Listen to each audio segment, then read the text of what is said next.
Hey guys, I'm Chase Brogan, and joining me as always, I'm here with the man himself, Marcus Buff Bagwell. But we've got a special guest here straight from MLW. We are joined today by Matthew Justice. Trash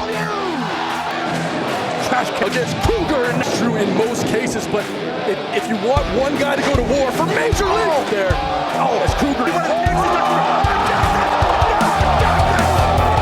Matthew Justice. Yep. How old are you, Matthew? 36. 36. And you got in this. How old were you when you got in it? I was 17 when I started training. I made my 17. I made my debut in 2006. So I was 8. I was 18, I guess then. But I started training when I was 17. And now you're with MLW. Yeah, I mean, I still do a ton on the indies, but I'm signed to MLW right now as well. So how does that look when you're like, keep in mind, 30 years ago, 34 years ago to be exact, there was only two places to sign, and that was WCW and the WWF. Now you hear a lot about this. So when you sign with them like that, does it why I don't understand how they sign a contract, but then you also able to go other places. So how does that work? Well, it's just a per date thing, honestly. For me, I've been with MLW for 2 years now, and I was a free agent, just doing my thing for the first 2 years. So this was really just them wanting to take our relationship further, and just both of us agreeing on that and having that pact that we know we're both committed. So, I mean, they're not invested in me, and then I'm just going to go dip out on them for some indie booking, Right. So they take priority, basically. Yeah, and honestly, too, for me, I mean, I've been doing the indies for so long now, and it's so nice to have a place like MLW that pushes you to do something different with the production and just the stories, and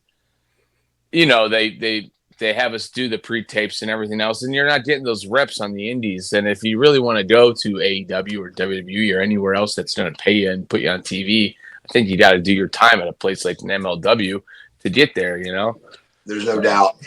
Something that nobody talks about a lot, but it blows my mind even when I talk about it, on how lucky I was. There's so many guys. I really believe this is the truth. I really believe there's so many guys trying to be pro wrestlers. And I think in 1990, I don't think there was. I really don't think there was. Is that how you see it?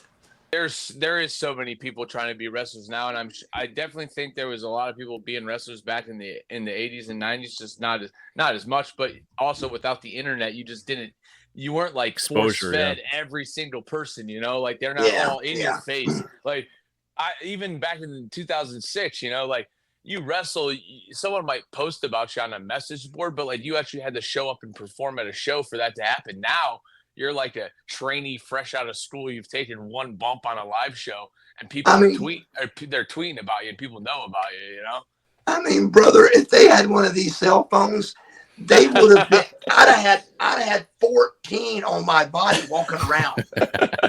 I mean, it's crazy what you can do with these things, and it's unbelievable. It's really great. Man. And it's great. It's just rapidly evolving every day too. Unbelievable. So, what really would you say? What really brought you to pro wrestling?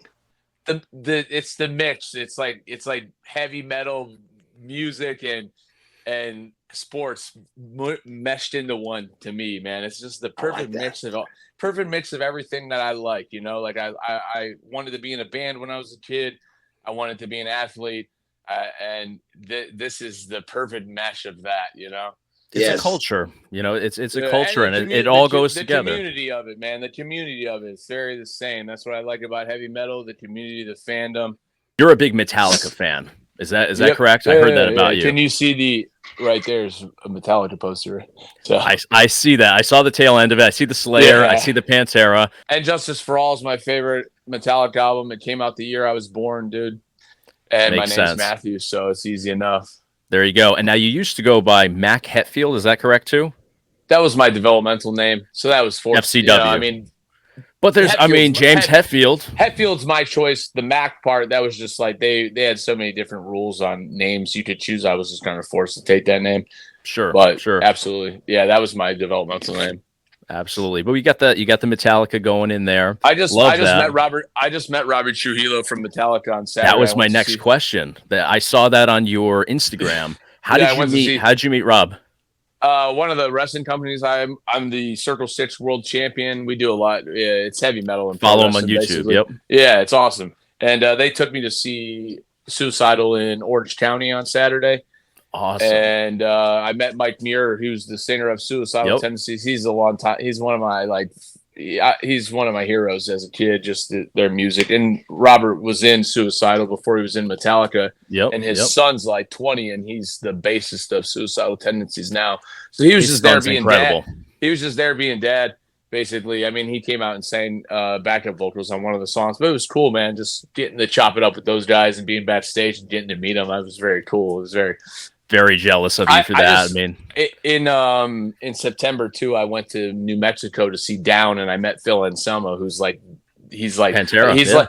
He's like even more so than wrestlers. I mean, he's probably inspired me most in my life, dude. Wow. So, yeah, I mean, incredible. That's like I said, the music almost kind of has more inspiration to me than wrestling sometimes, just because it adds that. Well, they go hand in hand. Yeah, they go together. A lot of wrestlers get caught up in only trying to like emulate wrestlers, so then it's very obvious when you're just like a clone of 3 different wrestlers. But when you're like something else from outside of it and wrestling, it just adds, plus then you don't operate like a wrestler. I'm operating like a fucking crazy guy on stage, I just throw my hands out to the side like a front man, and then it's, You got to channel it. I get it, man. That's incredible. I'm super jealous. And man, Phil Anselmo, Robert Trujillo, amazing.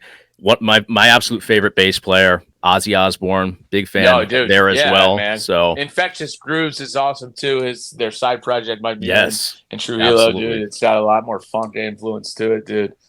So music, one of the best. Music, of course, you said from the beginning, the music, the rock stuff, and the wrestling combined. The one place I wrestle for a lot, Circle 6, I'm their world champ. They have a show series called Barroom Blitz. So basically, we'll just be in a small club, a rock club, 300, 500 people.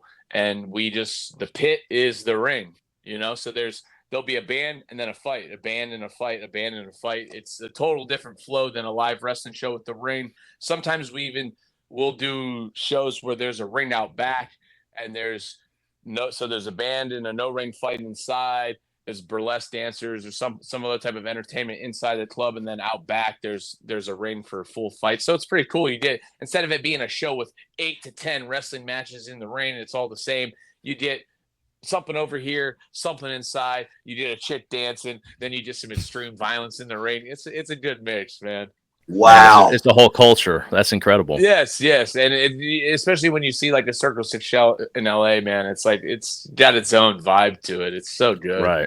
I love it. Incredible. I love it. I mean, and those matches that you've done in the past with them all over YouTube as well. So we'll throw some links in the description of this video. Dude, if you can put out the link to the match me and Cruel just did, because Cruel's in MLW as well. Yep. We just had the casket match. If you checked it out at Buff, if you haven't seen it, the production on it is like next level quality. It doesn't even feel like an indie wrestling match. It feels like a movie.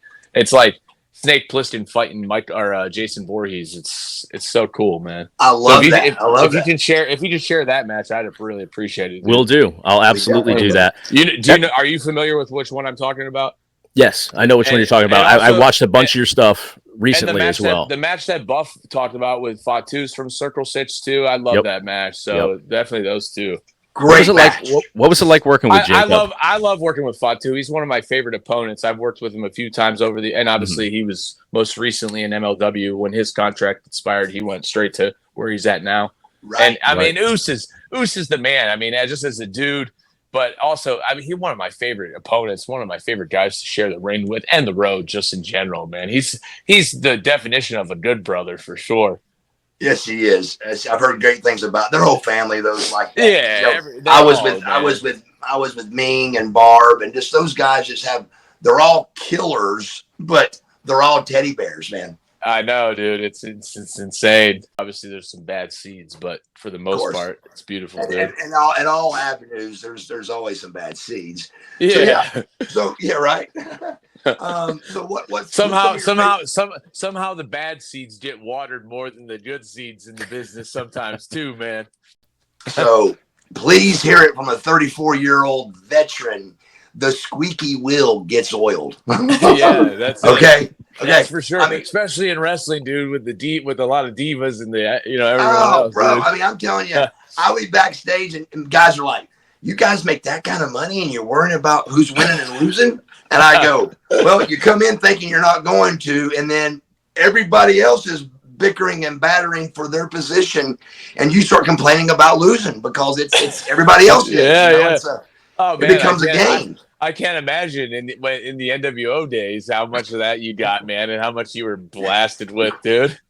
Brother, I'm walking out with 8 superheroes, and everybody is jockeying for position without looking like you're jockeying for position. So everybody's job is to get next to Hulk Hogan, but you can't act like you're trying to. So everybody's coming out, you're doing your thing, but you got Hogan on your eye. You're just doing whatever. Hey. But I'm trying to get over Hogan's shoulder as fast as I can. Yeah, before he realizes it, dude, to put a knife in you. Right, absolutely. So who are some of your favorite wrestlers? Oh man, I mean, well, when I was a little kid, I've loved Sting. I think I've slept with a Sting wrestling buddy since I was 2 years old, since 1990. And I mean, I don't sleep with him anymore. It's locked away in stores. You should get that thing out and get him to sign it. Dude, I would love that, dude. But and when I was a kid, I obviously liked Ultimate Warrior and all those guys because they're obviously everyone from that time period is like encapsulated into just a big mix. But the guys that really made me go from being like a little kid, I want to be a wrestler, to like, oh, I want to do this, would be like Van Dam, Sabu. When I found ECW when I was like 12 or 13,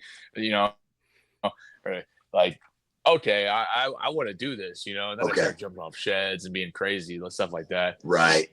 Well, you're jumping off sheds. We see that. Have you ever come across a balcony you haven't jumped off of? Because I mean, I watched your highlight reel and it's balcony. I saw you drop off of a support beam on a ceiling. I mean, it's insane the stuff you do.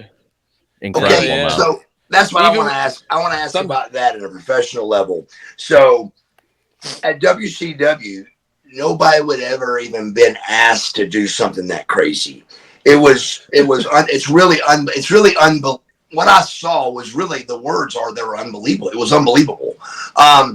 Like we were making 6 figures. I mean, 6 figures was my first contract, but big 6 figures, in WCW, and nobody would have ever even been asked that. How does that come up of, I'm going to jump off this? How many feet? 40? Yeah, I mean, the highest one's probably between 30 and 40 feet. Let's just say 30 feet, and I'm gonna aim my head toward the ground. Who goes over that in the finish room, brother? I mean, I'm the one always pushing for it. There's plenty of times I don't have to. I love it. I love the thrill. It's a challenge to stand up there on the edge.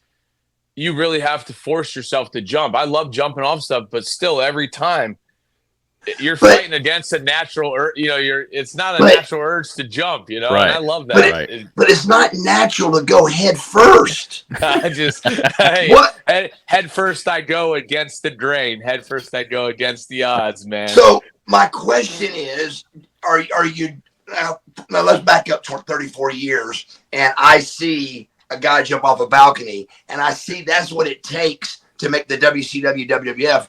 I'm jumping off the very next balcony, and I'm jumping off one 20 feet higher. Is that where it's at now?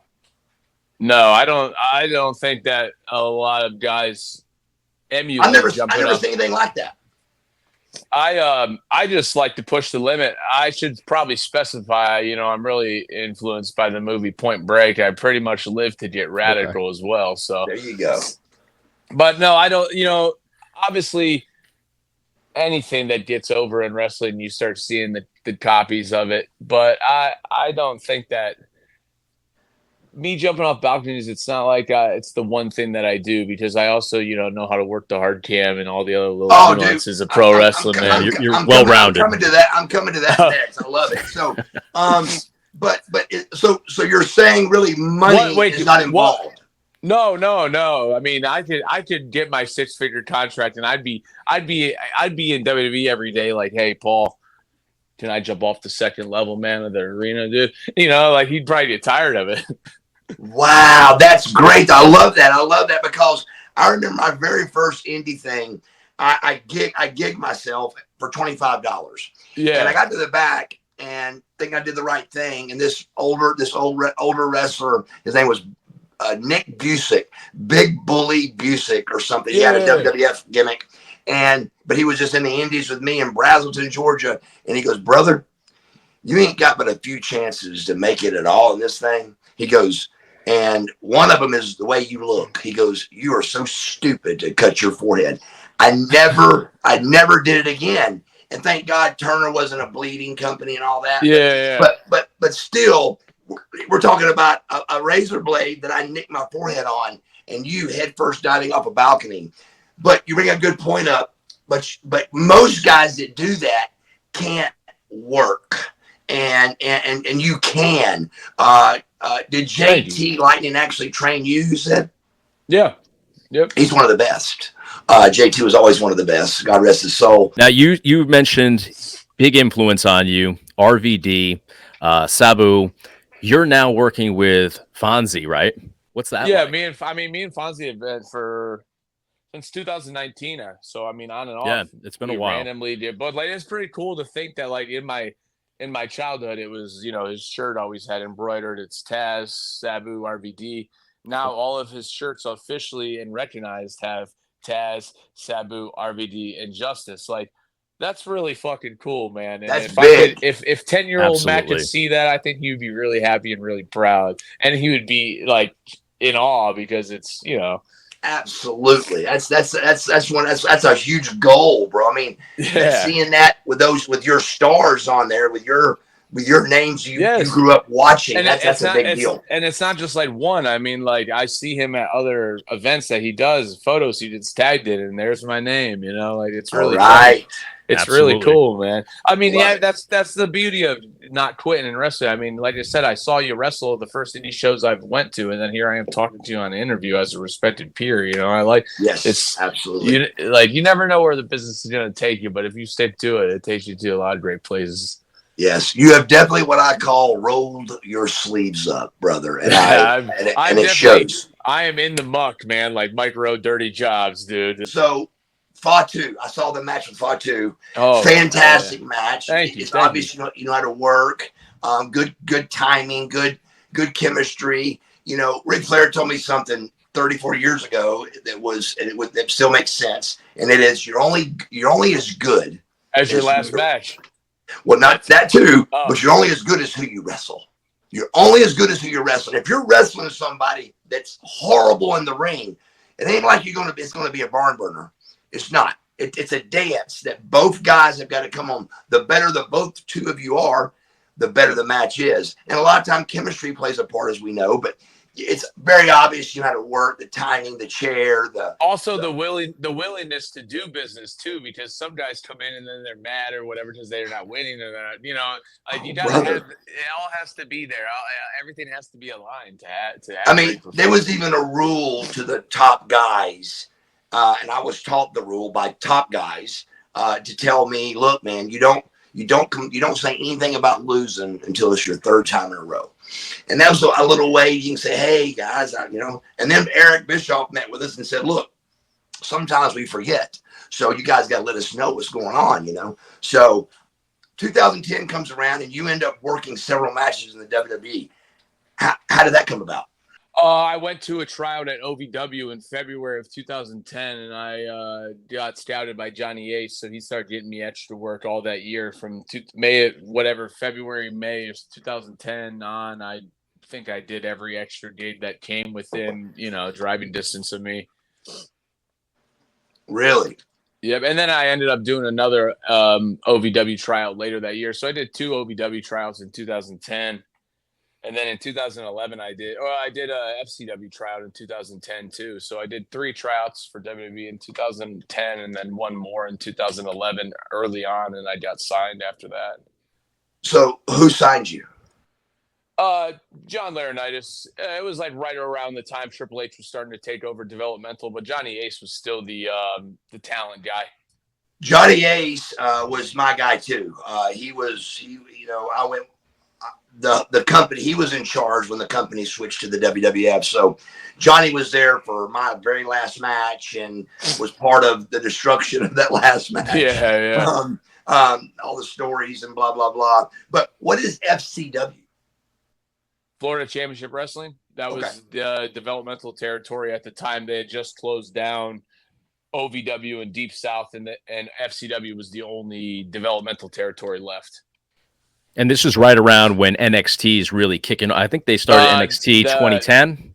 2012. Well, yeah, the reality TV show NXT. Okay. I think they were on the 3rd season when I was in developmental. The guys were filming the 3rd season.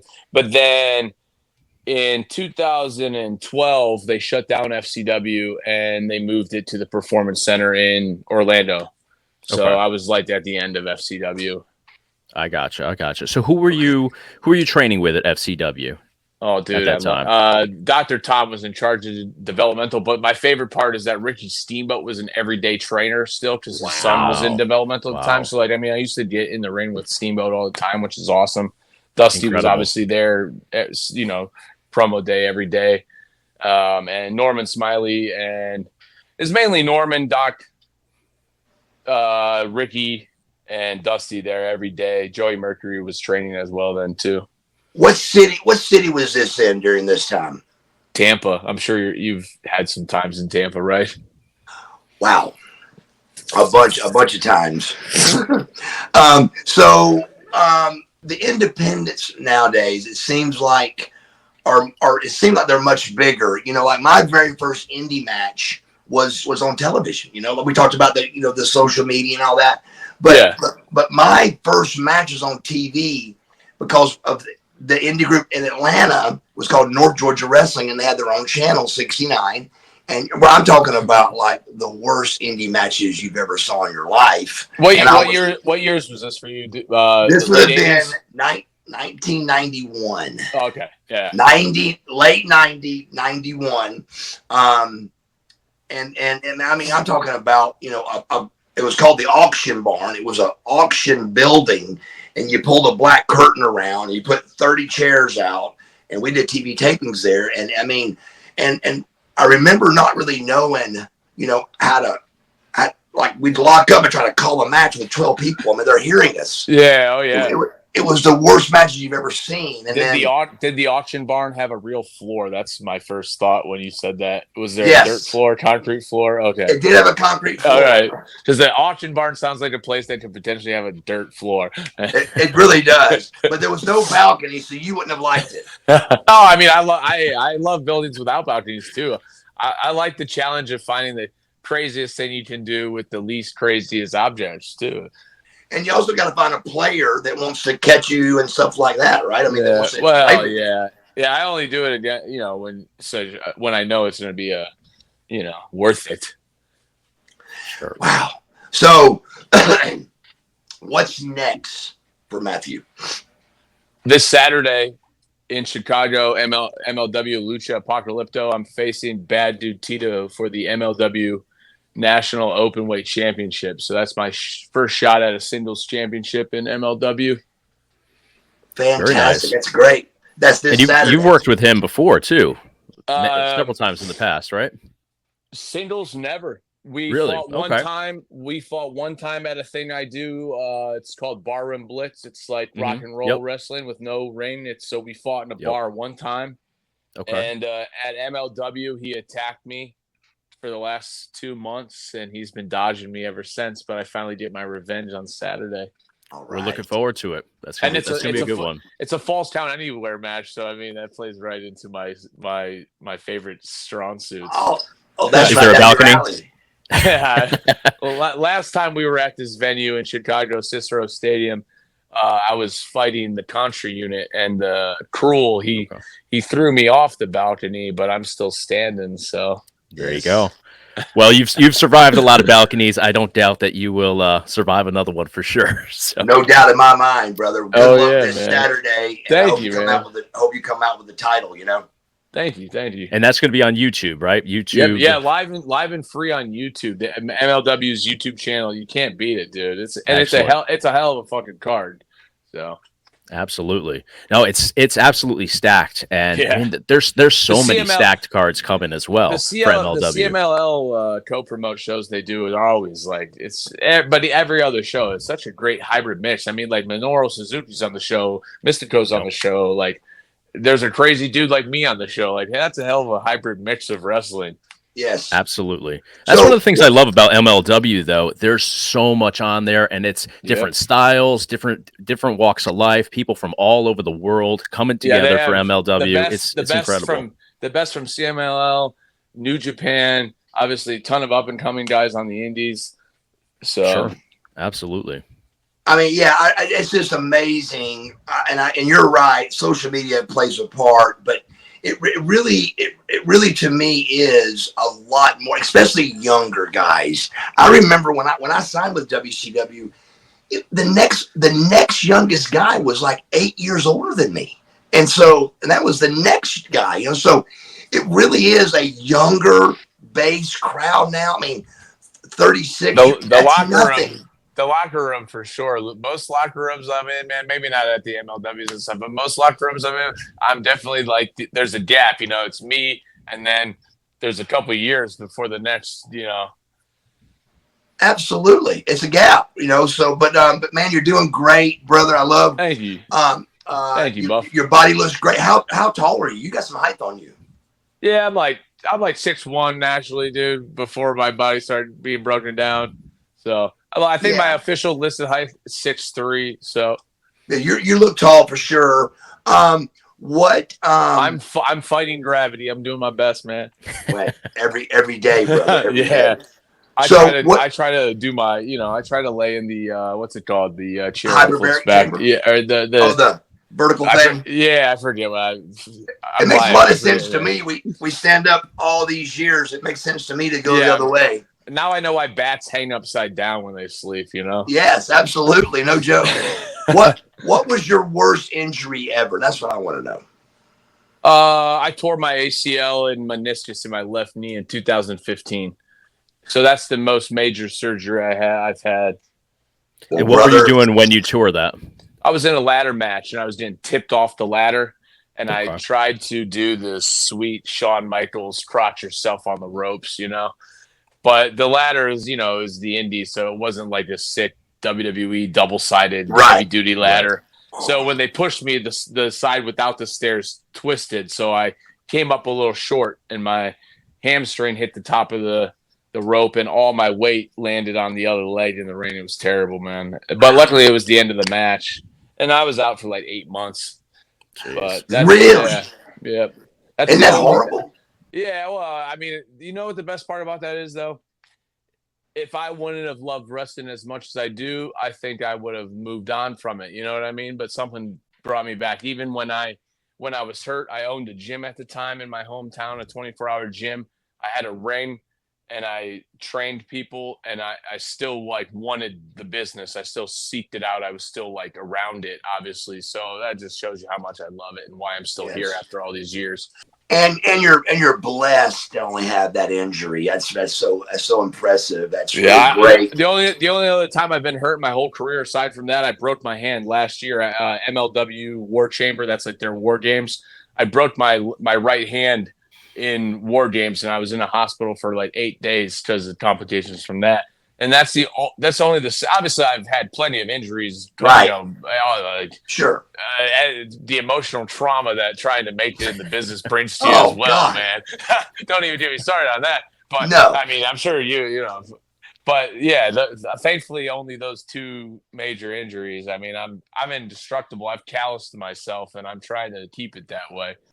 So you said what's next for you, which is Chicago. Last question, man. I'm really curious. Is like, what is like Marcus Buff Bagwell, my end game at my age of 54 going on 55, my end game, I'm shooting for the WWE Hall of Fame.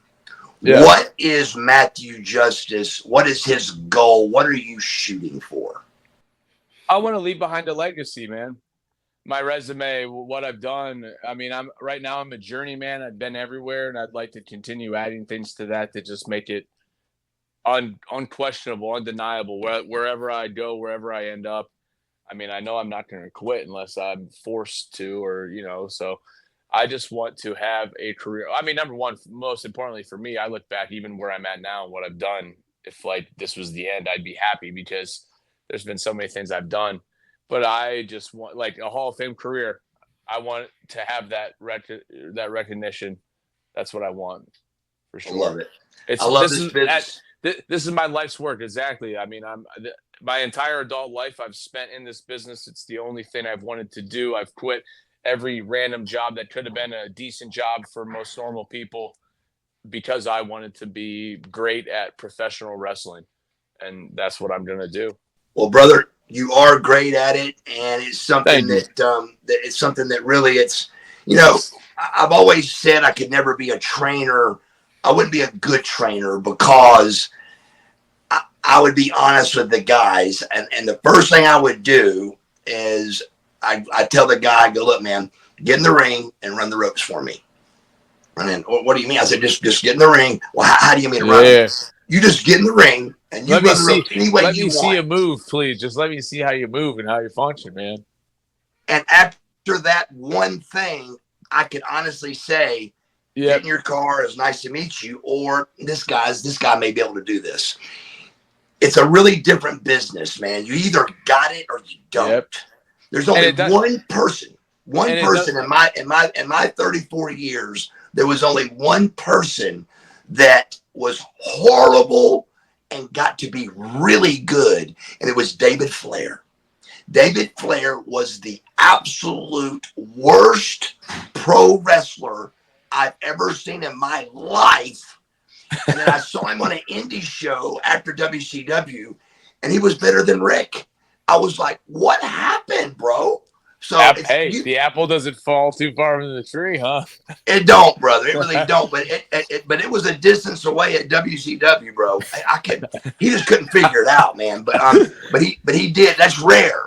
It's rare, but you do got the it factor. You do have it, and it shows from the moment you take your tights off to the moment you find that hard camera first. I mean, you just got your jacket, your tights, you just got the it factor, and I'm a fan. Thank you, man. Thank you very much, Buff. I appreciate that. Well, good luck this weekend. Just call me. You're good. So good luck this weekend in Chicago. Thank you. Hopefully I'll see you. Hopefully you'll be in the MLW Battle Riot or something, man. There's no doubt we're going to be around sooner or later here. Oh, dude, I know. I saw you at GCW within the last year or two. I remember seeing you WrestleMania weekend. Yeah, it was in Dallas, I feel like. That was 2 years ago. That's the last time I saw you in person. Well, technically, Matthew, you have a win over Buff because he participated in that clusterfuck battle royal over there. So I don't know if you knew that, Mark, but technically he has a win over you. I was going to say, I feel like we've definitely been in the same match in some sense. I felt it, man. Well, I'm glad. That was in Dallas because we did win that clusterfuck. That's awesome, that's right. That was Joey Janela's. What was it? His, 1-0, Buff. Sorry, bro. I love it. Me, Buff, put somebody else over. Are you kidding? That's easy. About time now. Right. Thank you so much, brother. No, thank you guys, man. For real. Big fan. Thank you. For sure. Obviously, you're a part of my childhood, man. So. Absolutely. Love you, brother. Hey, love you too, dude. Thank you guys for having me.